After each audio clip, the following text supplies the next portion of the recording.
kecewa lah ya dengan hasil seperti itu. Tapi menjatuhkan pidana terhadap terdakwa oleh karena itu dengan pidana penjara selama 20 tahun.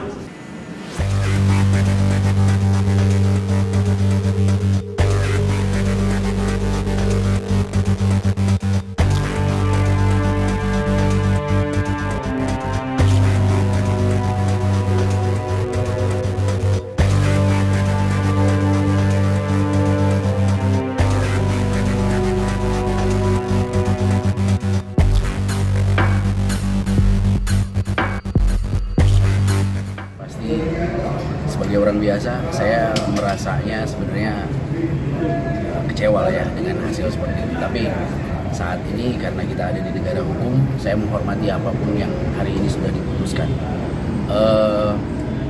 20 tahun terlalu sedikit menurut saya, ya, karena adik saya juga sampai kehilangan nyawa gitu ya. Apapun alasannya, saya sebenarnya tidak terlalu peduli dengan alasannya gitu ya. Saya tidak peduli dengan alasannya. Yang saya mau sebagai manusia biasa, saya berharapnya adik saya meninggal, dia pun harusnya mendapatkan sama seperti adik saya lah, walaupun itu sebenarnya tidak terbayarkan.